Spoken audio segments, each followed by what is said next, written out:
Hi, everybody. It feels uh, funny to give a talk to my computer screen, uh, seeing all your faces, but not being in the same room.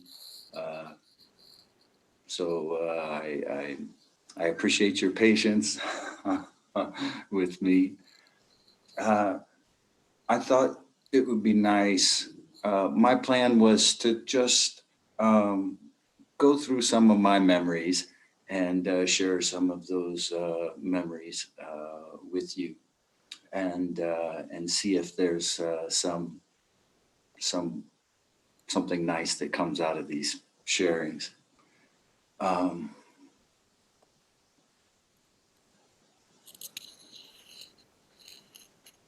I was just a young person when I first learned about Swami.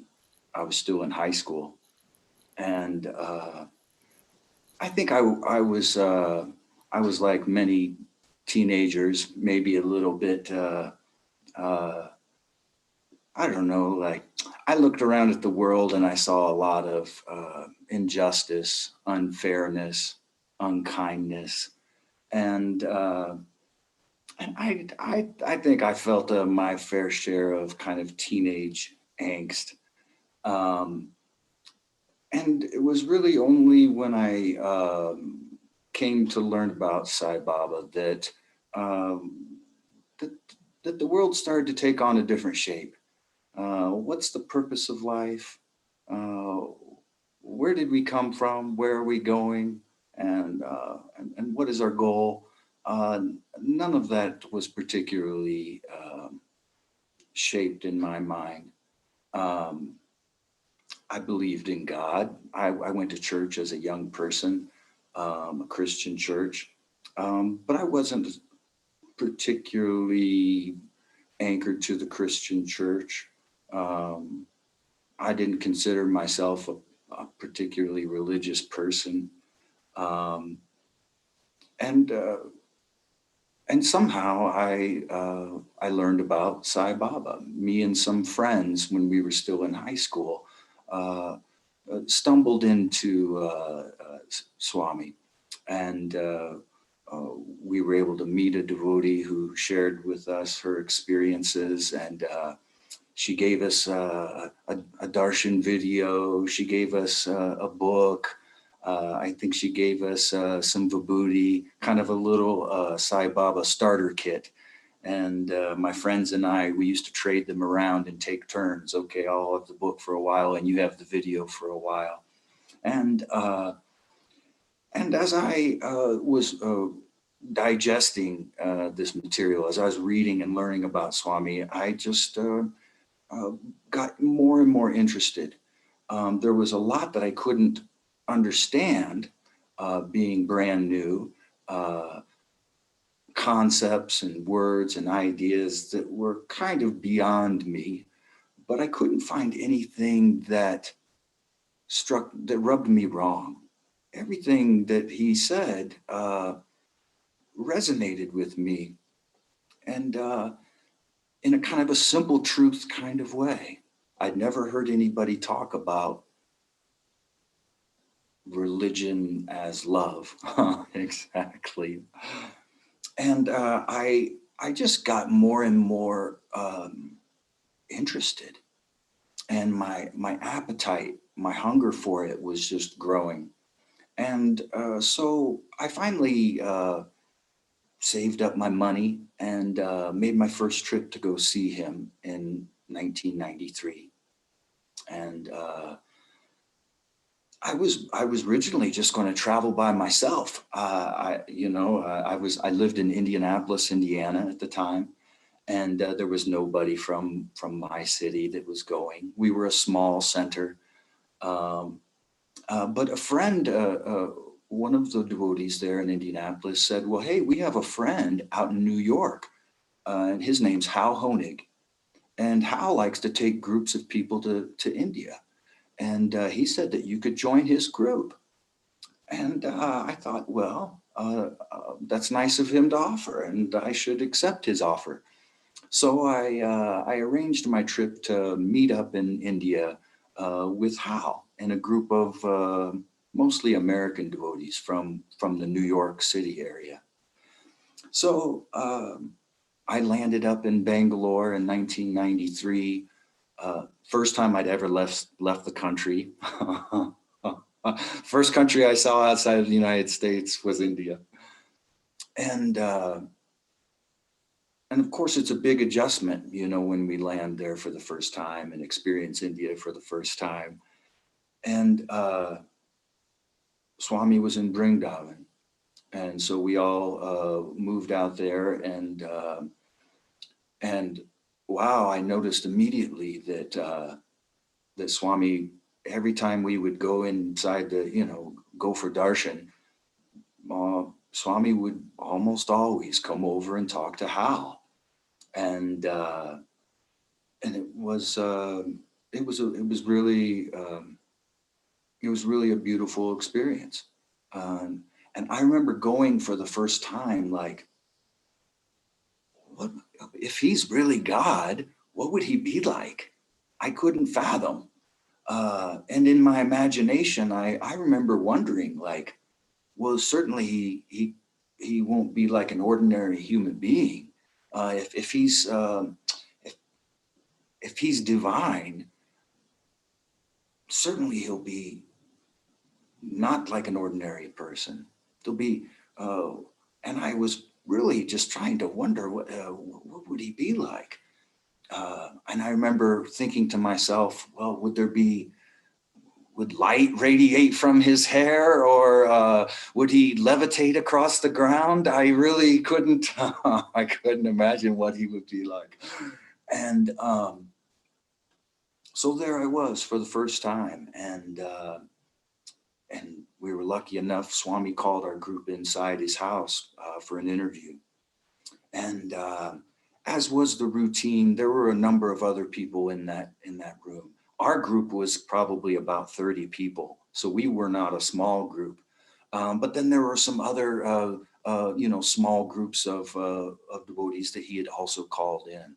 So we were all packed in this room, and I was kind of shy,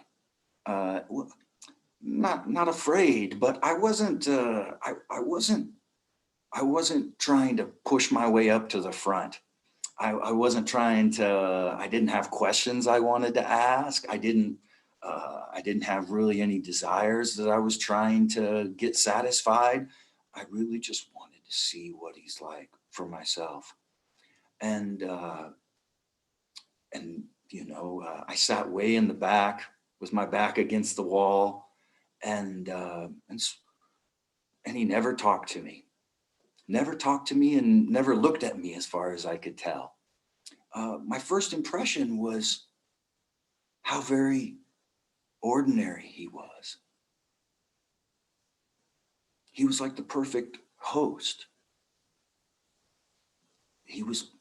All of his attention was on us. Is it hot? Should I put the fan? He got up and put the fan. Then he decided the fan it was too fast, so he adjusted the fan himself. And then just proceeded to go around the room and interact with all of these people in this way that was so beautiful, so artful. Like, his way of interacting with people was so well composed. He was so kind and polite, and he would make jokes and make us laugh. And all of his energy was on putting us at ease and making us comfortable, making us happy. And I was just amazed to kind of watch how human he was, much to my surprise. There wasn't light shooting from his head. He wasn't levitating or anything like that. And, you know, after a while, maybe half hour, 45 minutes or so, this interview ends and we all leave, very happy. And I was quite amazed at what I had seen, and felt myself just kind of like reverberating with energy in a way, you know. Well, a couple days later, he called our group in a second time. And once again, I found my seat way in the back. I wasn't trying to get close to the front. Um, and this time, he told our group from New York to go inside that smaller room inside. So the inner interview room. And being the perfect host, Swami held the curtain for us, and all of our group filed in there. Well, since I was sitting in the back, by the time I went inside the next room, there wasn't any space hardly to sit down anywhere. Our group had filled this room, and so somebody said, "Oh, here's some room right here by the chair, Jeremy. You can sit here." So suddenly I found myself sitting right there, like right in front of his chair. And I was kind of not scared, but kind of nervous. And there was one more person who was behind me who came in last. And there was no room left to sit anywhere in this room. But, like trying to be a nice guy, I thought, well, maybe I can adjust myself here. And Swami had a big foot pillow. A big simhasanam was sitting there in front of his chair for his footstool, but it was like a pillow. It was like a big fancy pillow that he rested his feet on.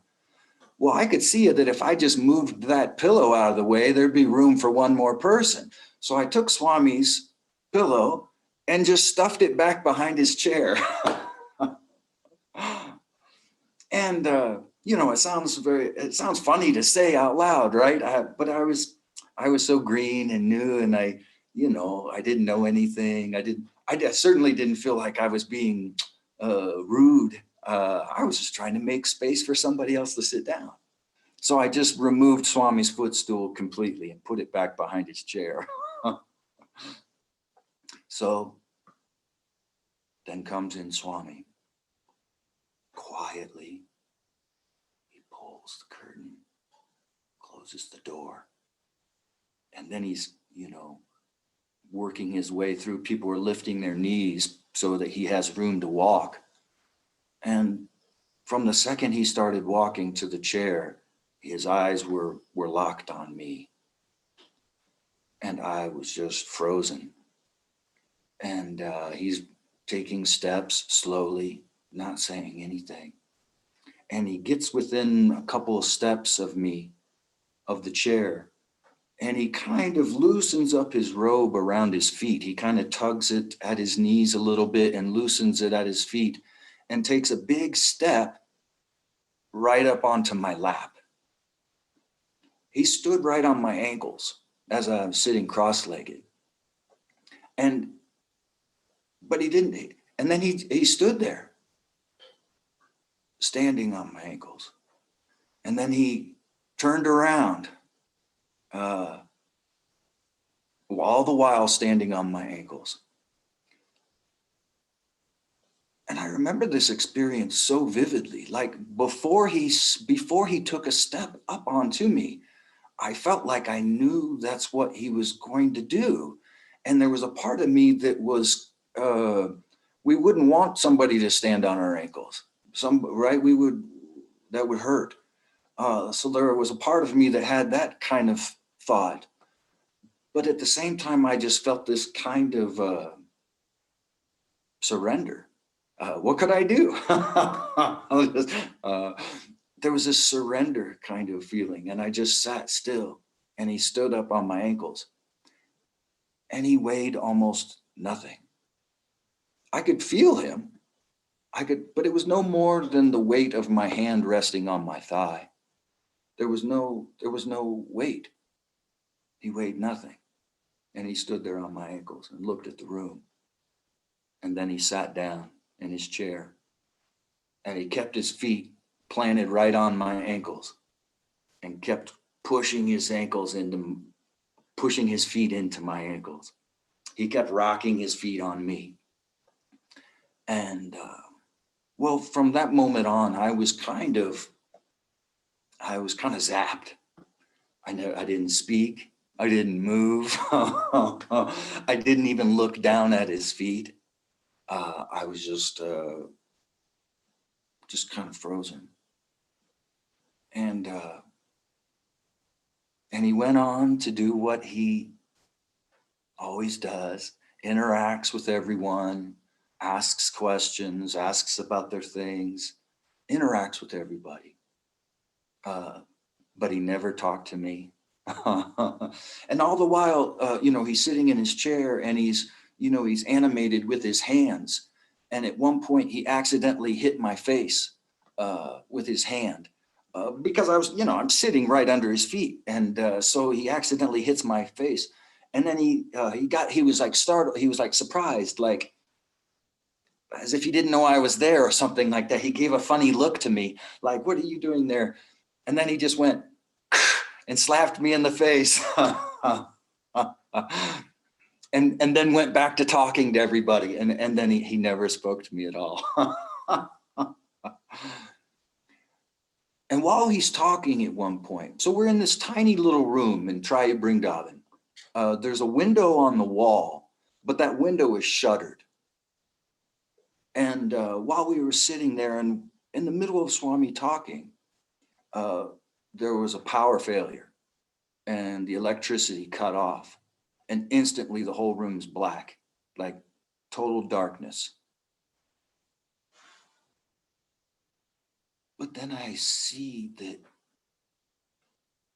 there's a glowing light coming from his face, around his head, a soft bluish hue light that was like, it wasn't like a bright light.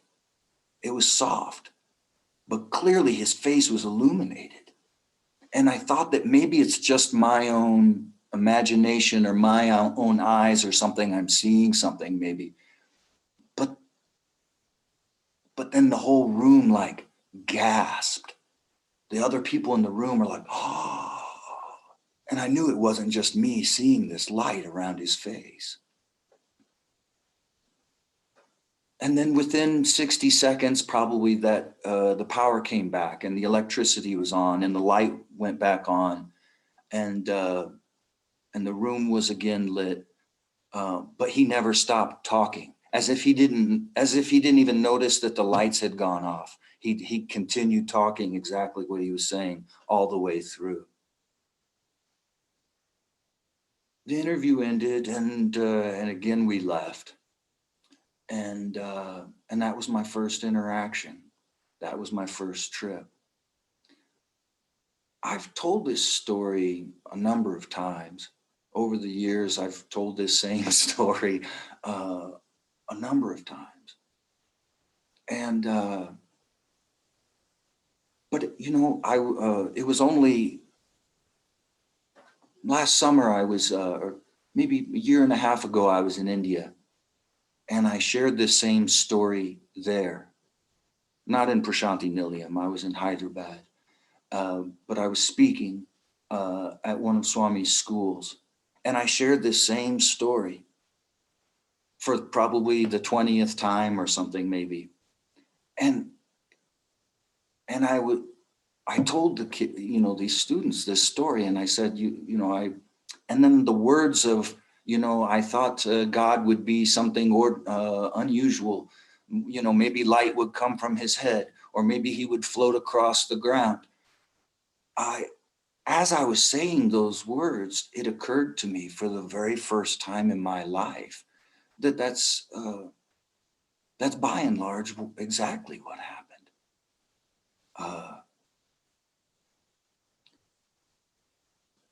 And it's one of the beautiful things that I've found about Swami is that the words that he says or the actions that he takes, our interactions and experiences with him reveal new and new, more and more meaning over time, I have found. that the meaning and the value or the imprint of this experience very often unfolds. It continues to give sweetness many, many years. You know, a piece of gum you chew and the flavor's gone in a matter of minutes. We spit it out and discard it. But these experiences, the more time I spend with them, these experiences continue to give more and more expression. More sweetness comes from these over time. And it was only when those words were coming out of my mouth that I realized, oh my gosh, that's exactly what I thought as a kid. I thought, will light shoot from his hair? Will he float across the ground? And I never, but my experience of him was how ordinary he was. It wasn't his like mystical, magical, supernatural nature that really captured me. It was his very ordinary human nature. The way he practiced being a human was like the best I'd ever seen. He was like the perfect human in his courtesy, in his hospitality, but also in the way he would interact with people. He knew exactly how to interact with you. He knew which person he could be rough with and which person he should be soft with, which person to make a joke with, which person to be, you know, he knew exactly what each person needed. And it was the most amazing thing to watch him interact with people. It was a lesson in humanity as much as a lesson in divinity.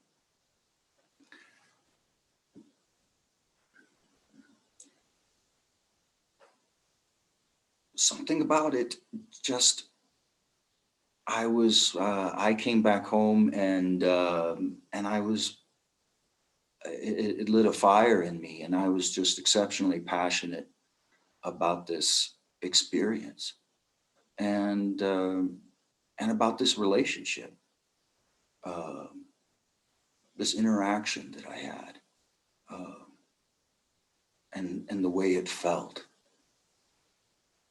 I'd never had a feeling like this in my life, not like this.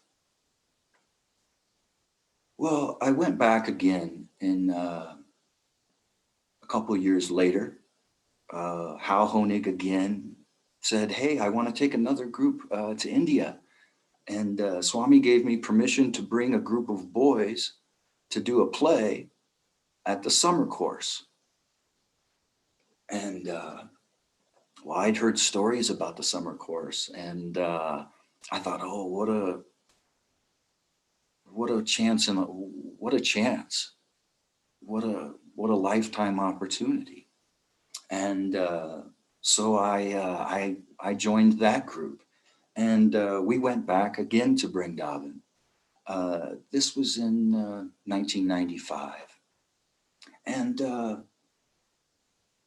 we were Swami's, like, we were like special guests. It was like, you know, he would have this summer course typically in the month of May in the Indian school summer holidays, and when the school was out, he would do a couple of weeks of they would call it summer course, and students would be there. It wasn't open to the public, and it was held inside the university auditorium, and but I felt like this very special way, like we were special guests. We were given accommodations inside the ashram. And, you know, in Brindavan, you know, there aren't a lot of accommodations, right? But they had like cleared out a floor for us. And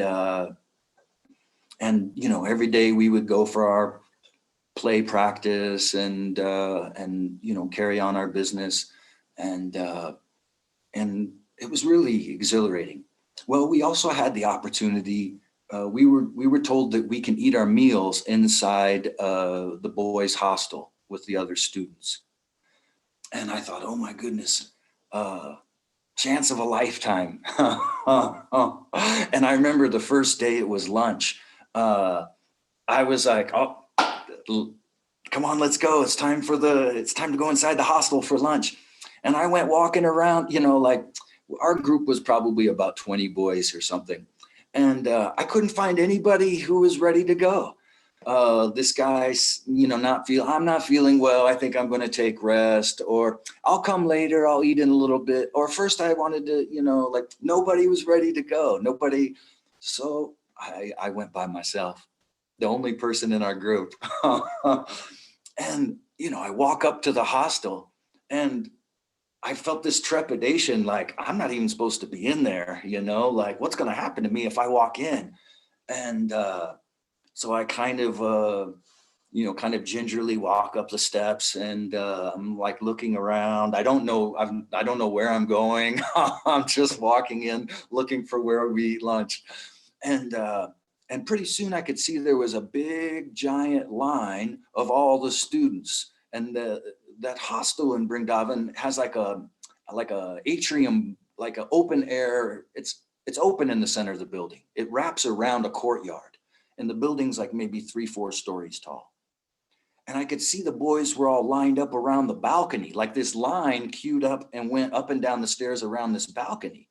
And everybody's like silent. And they're like, and as soon as I kind of come up from behind, they're like, no, you should go ahead. And so like bit by bit, they ushered me all the way up to the very front of the line. And then, they're just Indians are the most courteous, most hospitable people on this planet. Like I was an outsider and they were pushing me in first. Well, I finally find where where the dining hall is, and they usher me inside. Go ahead. And I go inside and see the Swami's inside. That's why everybody's frozen and silent, is because Swami's already gone inside. And so I was kind of like frozen. And I join, I go and I get a plate, and the boys, they sit on the ground. There's no tables, there's no benches. You sit in rows on the ground. And they, I have a plate, and they've put, a big giant pile of rice and a big giant pour of sambar on top of this rice. No spoon or anything. I've never, like how to eat with my hand. I don't know. Like, so, and I'm just sitting there, like everybody's like, nobody's eating yet. Swami's walking around, and he turns up my aisle, and instantly his eyes are locked on me. And once again, I'm kind of like half shaking, half excited, like frozen in place. And he's walking straight down the aisle, looking straight at me. And he gets to me and he stops and looks down and he says, "Where are the others?" And I didn't know how to answer. Like nobody else was prepared to come. I was the one I was just so excited. So that's how I got there alone. And I just kept quiet. And he says, "They don't like Swami's food?" And then he just turned and walked away. So then we say prayers, and then everybody eats their food. And I struggled like anything, sitting on the ground, no cushion, watching rice and sambar drip through my fingers, trying to get something into my mouth. And it's more hot than anything I feel like I've ever eaten in my life. Still, like I'm just cleaning this plate. Lunch is over, and I leave, and I go back, and I tell the group. I said, I told Hal. I said, I went to lunch, and Swami asked where the group was, and he asked if we don't like his food. So that caused a big ruckus. Instantly, Hal's like, "Oh, quick." Everybody. And from that time on, everybody was there for lunch, right from the first bell. And everybody ate, and all 20 of us sat there struggling and suffering to eat together like this. Um, and that's the way we ate for the next couple of weeks. We put on this play, and we had rehearsed this play, and finally it was the day of the show. It was evening time, and we're all on stage, curtains still shut, and we're all in, lined up. It was like a musical. There was some opening song, so we're all on stage in costume, ready to begin this song. And I think we all felt just terribly nervous. I know I did, and we can hear all of the commotion. I mean, we can hear all of the students and all of the staff and guests out in the auditorium, and then all of a sudden the hall goes hushed, quiet, and we know why it's gone hushed, quiet, and so now our hearts are beating faster because we know Swami's just come in the building, and we're standing there, and I think we're all shaking. And then all of a sudden we hear people calling, like near the curtain. They're saying, "Swami's coming, Swami's coming." And sure enough, he breezed in behind that curtain by surprise. And now we're all face to face with him.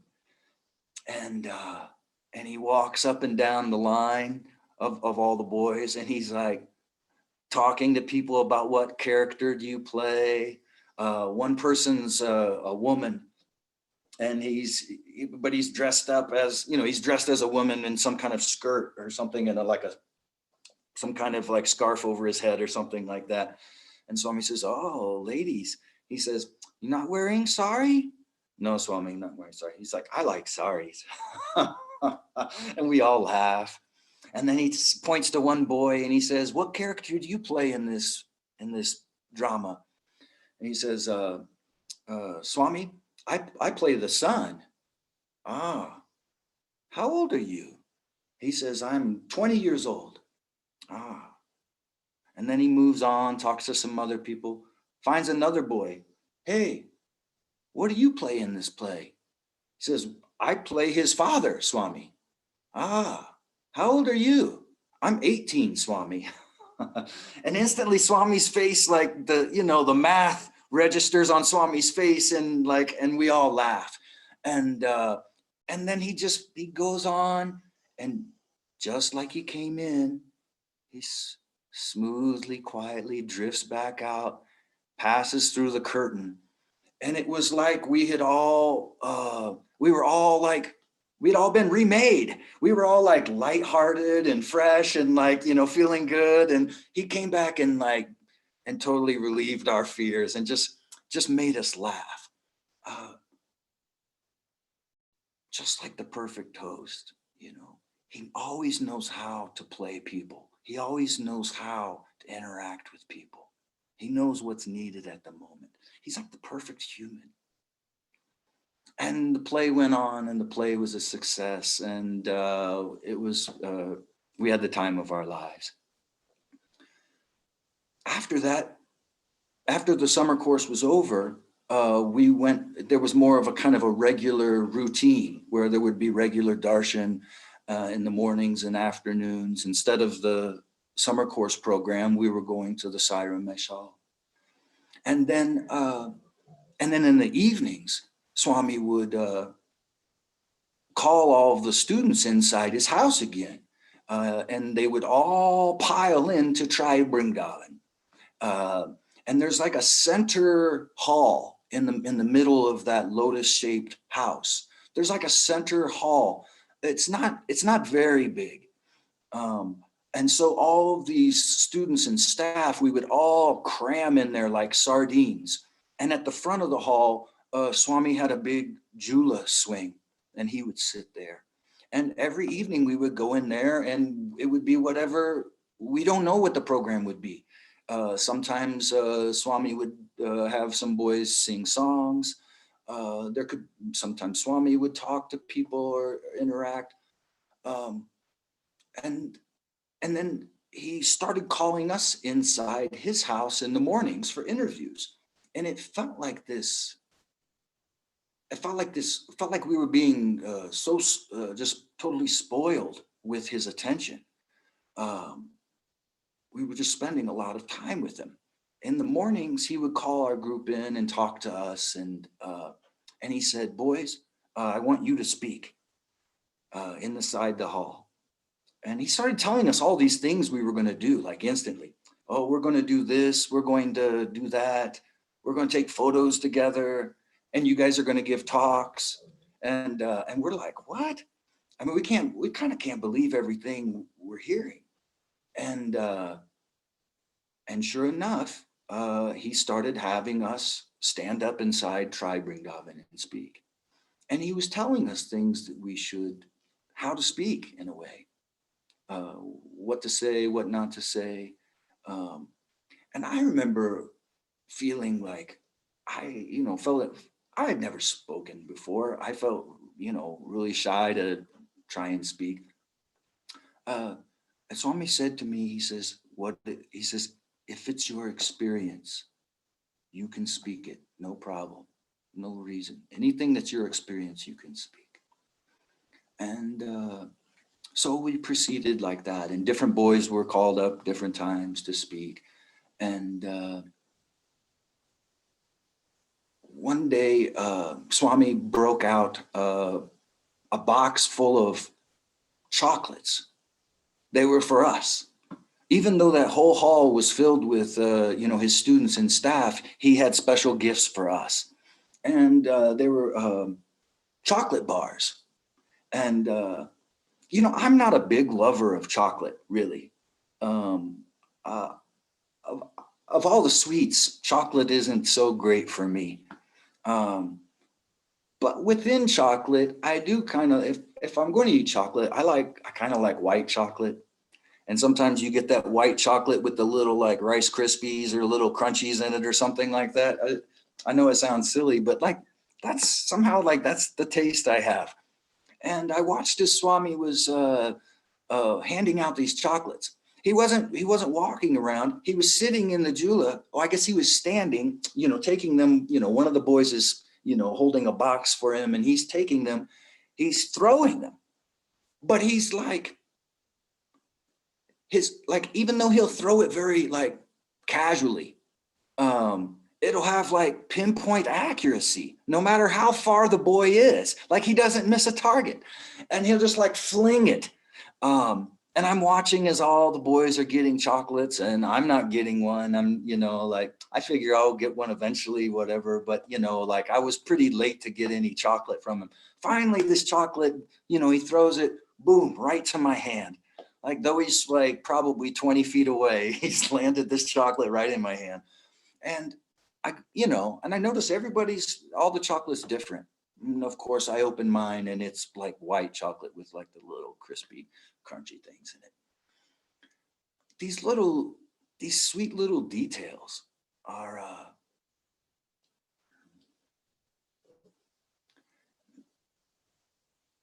Swami says that he is reaction, reflection, and resound. Reaction, reflection, resound. What does that mean? We can see that Swami says that when I'm with students, I'm a student. When I'm with, elderly, I adjust to whomever I'm with. And when I'm alone, I'm God. But you can see that in action. He's nothing but a crystal mirror reflecting back to us what we are. Whatever it is we are, it's somehow coming back to us. He doesn't have any agenda other than we are his agenda.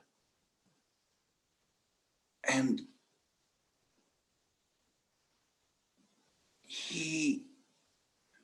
I think that my experience of we saw Swami make jewelry, chains aplenty. One night we were sitting in Tribe Ringhaven, And there was a man who had very bloodshot eyes. I didn't know who the man was, and I didn't know what was the matter with his eyes. But they were like, I had seen the man, and I could see his eyes were like really bloodshot. And for days. It wasn't just like a one-time temporary thing. And Swami had that man sit near him. This this and he materialized, turned his hand, and out came a giant strawberry. I've never even seen a strawberry in India. Uh, and this was like a big, giant California red strawberry. Where would one get a strawberry like that? How would it travel? And by freezer? I wouldn't know. He produces this strawberry like that, and he tears it, and he gives it to the man with the bloodshot eyes, breaks it in half, and feeds the man, and says, "Eat it." And then he turns his hand again and makes this, there's like a little glass vial of medicine or something. And he puts these drops in this man's eyes. We'd seen so many different kinds of like miracles, I guess. But I guess the thing I'm maybe trying to share is for me, the miracle was the connection that he knew me so completely and so thoroughly. Not just my taste for chocolate, but like the things he would say, the way he would say.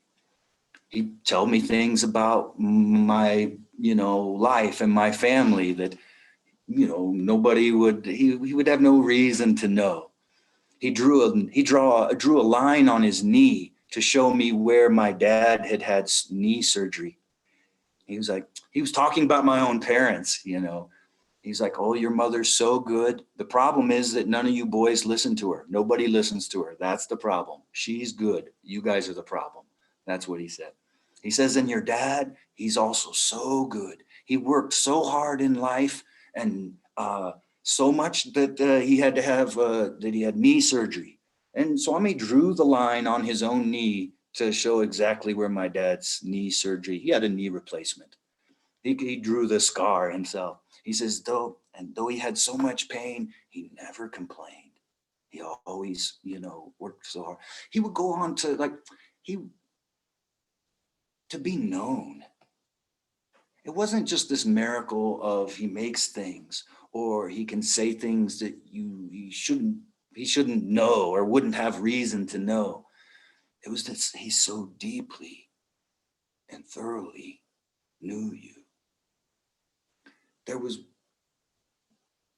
one time where I was in the room with him all alone. I had gone inside. He'd called some people in an interview, and there were a number of people, and there were different family groups, but I was alone. I didn't have a family or anything. And so he called me in alone. And it's the only time I was ever around him alone. And the second we stepped through the doorway into this smaller room, the feeling changed. And it was like, there was no longer any kind of pretense of, there was no drama of "I'm separate from you." He just started speaking directly and quickly, and it was just as if it felt like I felt like I was with myself, I guess. It didn't feel like he didn't feel like an other. And all the pretense and all the pageantry and performance, all that disappeared instantly. And he's just started telling me things about me and telling me, "Oh, bless, don't worry about this," and so on. He That's what I found in these experiences is he was me. we were close, like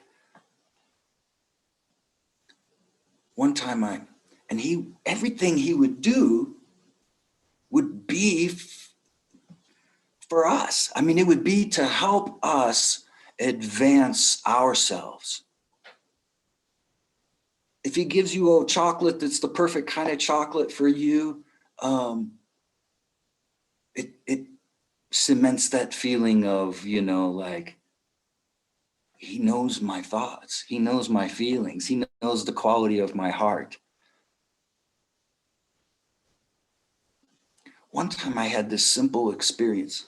Well, it was just, I was sitting in darshan, and Swami had not come out yet. It was in Prashanti Nilayam. And it's morning time. And you remember how long we used to sit and wait, So sitting and sitting and sitting. I just kind of went into a meditation or something. I closed my eyes and was doing some kind of meditation. And this meditation it felt very strong. And I felt like I was seeing, I remember Krishna form. I was visualizing Krishna, but it felt very vivid. And then darshan music comes out. Darshan music turns on, so I know Swami's come outside. But I'm enjoying this little vision that I'm having, and the feeling was unusually strong. And so I just kept my eyes shut and kept sitting like that for a long time. And then in my little meditation dream, my little vision, I see Krishna coming closer and closer to me. And it just felt very charged. So I kept looking. And the Krishna comes closer and closer. And then finally, I opened my eyes, and Swami's standing right in front of me. He's been standing there waiting for me to open my eyes.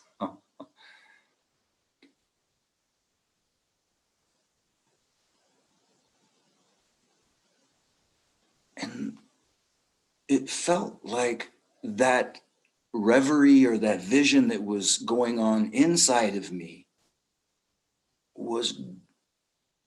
he was just reacting, reflecting, and resounding that back to me in the physical plane. It was like this lesson in, he was promoting confidence in my own inner self. He was promoting this confidence in my own inner experience. That was it. He didn't say anything to me. Well, I opened my eyes and I think there was some small talk or something like that. But that was the point, is that he was ready to do anything to promote your own development. And that was the thing that he was teaching, is Sai is inside of you. This thing that you feel, trust that thing. That thing is me. That's the way I took those experiences. He would just like that. He was reaction, reflection, resound, and would do anything to promote us, to promote our growth and our progress and our learning. How are we doing on time here, Gene? I feel like I've been talking for a while, huh? Shall I try and bring this up to a wrapping up point? Yeah, not 5-10 minutes, and maybe someone has questions. If not, go just whatever you think.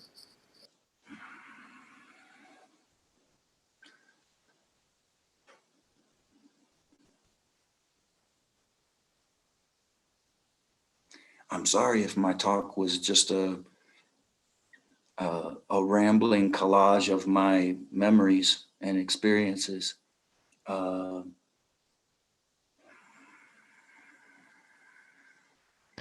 It was great. This is exactly what we want. That time I was there inside his room alone, he sat down in the chair. He took out some cloves, like he had a little box, a little tin box, or maybe it was wooden. He had a little box on his side table, and he like pulled it, he pulled it out. He's sitting in the chair, but like I'm kneeling in front of him, but he's like holding my hand. So I can't sit down properly. I can't sit flat on the floor because he's like holding me. So I'm kind of like kneeling in his lap, kind of. And he's just patiently just pulls out cloves, and he puts a clove in his mouth, and he can see that I'm watching him. And he, like, I'm kind of like, ooh, what's that? And he can see the look on my face. So then he grabs he goes back, he says, oh, you want some? He grabs some cloves, takes my lip with his one hand, and stuffs the cloves in my mouth with his other hand. And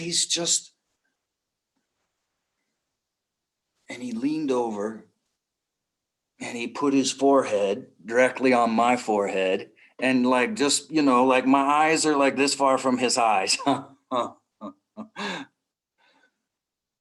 And then he pokes me in the chest. He says, this is not a 2-seat sofa. This is not musical chairs. Your seat is on that plane, but my seat is in your heart.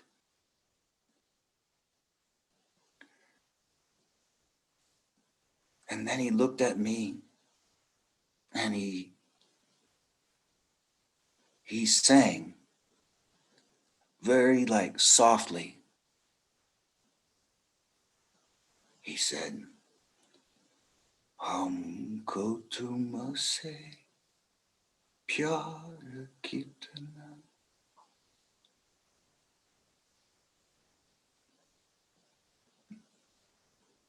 And he said, do you know what that means?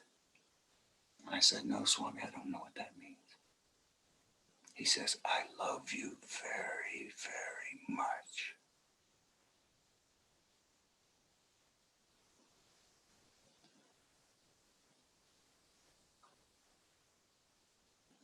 And he does. He loves us very, very much. And he'll do anything to make us feel that and show us that that love is really inside of us.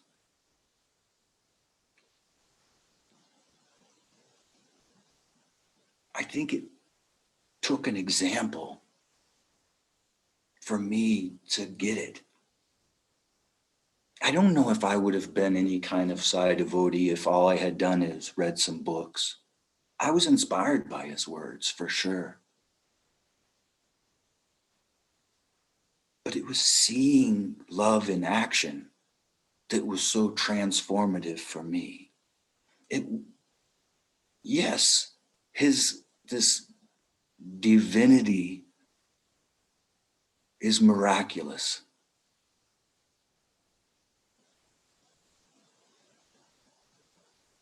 But the miracle is about the love.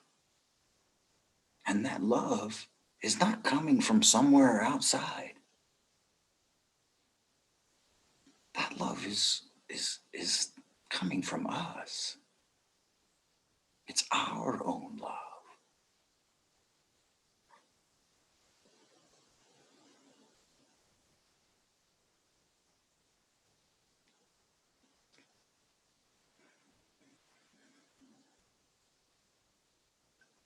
And maybe that's as good a place to stop as any.